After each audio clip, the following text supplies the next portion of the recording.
You're not poor. You were programmed to stay broke. And the worst part? You were never supposed to realize it. From the moment you could understand words, you were handed a map that everyone around you swore was the only way to live. Go to school, get good grades, don't cause trouble, find a stable job, save a little, spend a little less, retire at 65, if you're lucky. That map feels safe, doesn't it? It feels responsible. It feels like what good people do. But here's a question no one ever asked you. Who drew that map? Not you, not your parents. They were handed the same map. Not your teachers. They were hired to follow it. That map was drawn a long time ago by people who understood something you didn't. They understood that a society of financially free individuals is very hard to control. Think about it. Every movie you watched as a kid, the hero gets a job, falls in love, buys a house, and that's the happy ending. Every conversation at the dinner table. What do you want to be when you grow up? Not what problem do you want to solve? Not how do you want to build wealth? Just what job will you trade your time for? You were taught that money comes from effort, from sweat, from hours, from loyalty. But look around. The richest people you know, do they work 10,000 hours a year? Do they trade every minute for a paycheck? No, they own things. They own systems. They own other people's time. And you were taught to rent out your own time, piece by piece, hour by hour, until there's nothing left. That is not a path to wealth. That is a path to a very comfortable cage. And the most dangerous part, you call it responsibility. Let me ask you something personal. Think back to every single year of school, kindergarten through 12th grade, maybe college too. How many hours did you spend learning about money? Not math, not economics as an abstract concept. Real money, taxes, compound interest, how to read a balance sheet, how to start a business with no capital, how to protect your assets, how debt actually works as a tool, not a curse. I'll tell you how many hours. 0, or close enough to 0 that it might as well be 0. School taught you the mitochondria is the powerhouse of the cell. Great, but it never taught you your income is the powerhouse of your life, and that you're giving most of it away without understanding how. School taught you the Pythagorean theorem. Beautiful. But it never taught you the simple math of why saving 10% of a paycheck for 40 years will never make you wealthy, not when inflation eats half of it. Why? Why would an entire education system avoid the one subject that affects every single day of your adult life? Because the system wasn't built to create wealthy thinkers. It was built to create consistent workers. And that's exactly why 90% of people never become financially free. Let me take you deeper. Think about your first job. What did they teach you? Show up on time. Do what you're told. Don't question the manager. Be grateful for the paycheck. Those aren't wealth-building habits. Those are compliance habits. And every year you stay in that system, those habits get stronger. You start to believe that asking for a raise is aggressive, that starting a side business is risky, that investing is for rich people, that debt is evil, unless it's a mortgage, because that's good debt, they said. Who told you that? The same people who benefit from you staying exactly where you are. Banks benefit when you stay scared of investing, because you leave your money in savings accounts earning 0.01% while they lend it out at 15%. Employers benefit when you believe loyalty matters, because you won't leave for a better offer. The government benefits when you believe a W-2 job is the only way, because taxes are easiest to collect from a paycheck. You are not poor because you're lazy. You are not broke because you make bad decisions. You are exactly where the system predicted you would be, and the system was right. Here is where it gets painful. Not because I'm going to attack you, but because you're going to recognize yourself. Think about the last 5 years. You worked hard, maybe very hard. You stayed late. You took on extra projects. You said yes when you wanted to say no. You told yourself it would pay off. Now look at your bank account. Look at your debt. Look at the gap between what you earn and what you keep. The harder you work, the more trapped you become. Because every raise gets eaten by a new expense. Every bonus disappears into bills you forgot you had. Every tiny step forward is matched by 2 steps backward. Rent goes up, groceries go up, health insurance goes up, and your paycheck? It barely moves. And when it does move, it moves you into a higher tax bracket. So you actually keep less of each extra dollar. You start to believe the problem is you. You think, maybe I'm not smart enough. Maybe I don't work hard enough. Maybe I was supposed to choose a different career. Maybe I should have stayed in school longer. Or maybe I should have never gone to school at all. But the truth is, the game was designed against you from the start. Let me show you the design. Step 1. Convince you that time equals money. Step 2. Make sure you have just enough money to survive, but never enough to stop trading time. Step 3. Fill every empty moment with entertainment, distraction, and consumption so you never have the energy to question the loop. Step 4. Called the American dream, or the middle-class life, or just how things are. And the most brilliant part of the design? You defend it. You tell yourself that being broke is temporary, that next year will be different, that if you just keep grinding, you'll catch a break. You defend the very system that's keeping you stuck, because admitting it was rigged would mean admitting you've been playing a rigged game your whole life. That's too painful to accept, so you don't accept it. You just keep working, keep spending, keep hoping. But hope is not a strategy, and grinding is not a plan. Let me tell you something that might make you uncomfortable. There are people right now, younger than you, less educated than you, who are building wealth while you sleep.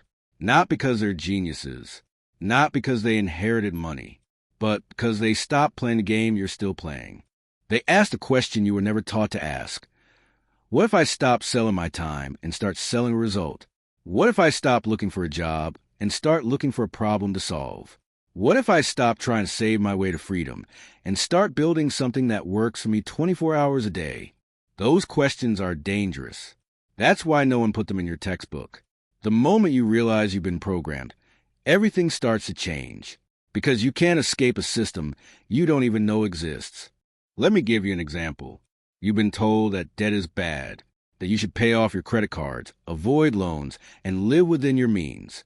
On the surface, that sounds like wisdom, but watch closely. The same people telling you debt is bad are the ones who use debt to buy real estate, to start companies, to acquire assets. They don't avoid debt. They use other people's money to buy things that pay them, and then they pay themselves first and pay the debt with the profits. You, on the other hand, were taught to use debt for things that lose value. Cars, clothes, vacations, electronics. And then you were taught to feel guilty about that debt, so you work harder to pay it off. And while you're working, the wealthy are borrowing at 4% and earning 12% on that same money. That's not a moral failing on your part. That's a design flaw in your education. Here's another example. You've been told to diversify. Don't put all your eggs in one basket. Spread your risk. That sounds smart, doesn't it? But watch what actually happens. You put a little in a 401k, a little in savings, a little in a mutual fund, and a little in paying down your mortgage. Meanwhile, the wealthy concentrate. They find one thing they understand deeply, and they put everything into it until it pays off. Then they do it again. Diversification is what you do after you've already won, not before. But you were taught the opposite because the financial industry makes money when you trade, when you buy and sell, when you move money around. They don't make money when you sit still and let compound interest do its work. So they keep you busy, keep you confused, keep you chasing the next hot stock or the next crypto coin or the next get-rich-quick scheme. And then, when you lose money, you blame yourself. You say, I'm just not good at investing. I don't have the discipline. I got unlucky. But it wasn't bad luck. It was bad programming. Let's talk about the emotional trap, because this is where most people never break free. The system doesn't just control your money. It controls your feelings. And your feelings control your decisions. When you feel scared, you hold on to cash that's losing value to inflation. When you feel greedy, you chase risky bets that you don't understand. When you feel insecure, you buy status symbols to prove you're successful. When you feel tired, you pay for convenience, delivery apps, subscription services, financing plans that slowly drain your bank account. Every single emotion has been mapped to a spending behavior. And the advertising industry knows that map better than you know your own name. You think you're making free choices, but you're not. You're responding to triggers that were installed years ago. Triggers that say, you deserve a break. You work hard. Treat yourself. You only live once. That voice in your head that justifies an expensive purchase, that voice was put there by people who sell things, and they knew exactly what they were doing.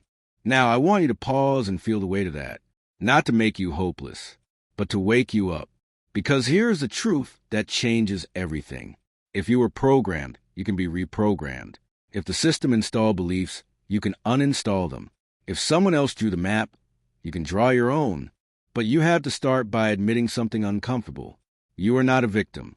You were a student, and you graduated from the wrong school. But now you're an adult, and adults get to choose their curriculum. So what does reprogramming look like? It looks boring. It looks slow. It looks like the opposite of every get-rich-quick ad you've ever seen. Reprogramming looks like this. You stop asking, how much money can I make? And start asking, how much money can I keep? You stop measuring success by your income and start measuring by your net worth. You stop chasing raises and start chasing assets. You stop trying to save your way to freedom and start trying to earn your way to freedom. You stop spending time on entertainment and start spending time on education. Real education, not the kind that comes with a diploma, the kind that comes with a profit and loss statement. Reprogramming means you stop caring what your friends think about your car, your house, your clothes, your vacations. Because those friends are broke too. And you don't take financial advice from broke people. You don't take career advice from people who hate their jobs. You don't take investment advice from people who are scared of the stock market. You find people who have what you want, and you study them, not their luck, their habits, their systems, their beliefs, and then you copy those beliefs until they become yours. This is not easy. I'm not going to tell you it's easy. You will feel uncomfortable. You will feel like you're betraying your family, your culture, your upbringing, because you're betraying the old story, and that story will fight back. Your friends will call you obsessed. Your family will say you've changed. Your own mind will tell you to give up, to go back to normal, to just be happy with what you have. But what do you have? A life of trading time for money until you die? A retirement account that might cover your medical bills? A house you'll be paying off until you're 70? Is that really what you want? Or is that just what you were told to want? If you really want to break free, start by questioning everything you've been told. Question the value of a college degree. Question the safety of a corporate job. Question the wisdom of a 30-year mortgage. Question the advice of every financial planner who drives a lease car, because doing what everyone else does is exactly why they stay stuck. The majority is not safe. The majority is broke. The majority is scared. The majority is asleep. And you don't want to be part of the majority. You want to be part of the 10%. The 10% who become financially free. The 10% who own their time. The 10% who see the game for what it is and decide to play by their own rules. But here is the final trap. Even knowing all of this, you might do nothing. You might watch this video, nod your head, feel inspired for 20 minutes, and then go back to your old habits. Because that is what you were programmed to do. Consume, agree, and then forget. The system counts on that. It doesn't need you to disagree. It just needs you to do nothing. So let me leave you with a different ending. Not motivation, not inspiration. Just a question you have to answer alone, in the dark, when no one is watching. If not now, when? If not this, what? If you're not going to break the program today, what day will be different? What amount of money will make you brave enough? What disaster will wake you up? What loss will finally convince you that the old way doesn't work? If not now, when? If not this, what? If you're not going to break the program today, what day will be different? What amount of money will make you brave enough? What disaster will wake you up? What loss will finally convince you that the old way doesn't work? You are not poor because you're unlucky. You are not poor because the economy is bad. You are not poor because you were born to the wrong parents. You are poor because you're playing a game you didn't choose, by rules you didn't write, for a prize you don't even want. And the only person who can change that is you. So here's the truth, plain and simple. You can stay comfortable and broke, or you can become uncomfortable and free. But you cannot stay comfortable and free. That option does not exist. It never did. And anyone who told you it did was lying to keep you quiet. You've been programmed. But programs can be deleted, and you have the power to write a new one, starting right now. Starting with this sentence. Don't just hear these words. Let them break something inside you. Let them break the part that believes you're not capable. Let them break the part that's waiting for permission. Let them break the part that's scared to want more. And then, when that part is broken, build something new. Build a belief that says, I am not a worker. I am an owner. I am not a consumer. I am a creator. I am not a victim of the system. I am the one who sees the system and chooses to exit. That is not arrogance. That is not greed. That is survival. Because the system you were born into does not care if you live or die. It cares only that you keep producing and consuming until you can't anymore. And then it replaces you with someone younger, cheaper, and just as asleep. You were never supposed to realize any of this. But now you have. And that realization is a door. Walk through it. Or don't. But don't pretend you didn't see it. You're not poor. You were programmed to stay broke. And the worst part is over. Because now you know. And knowing changes everything.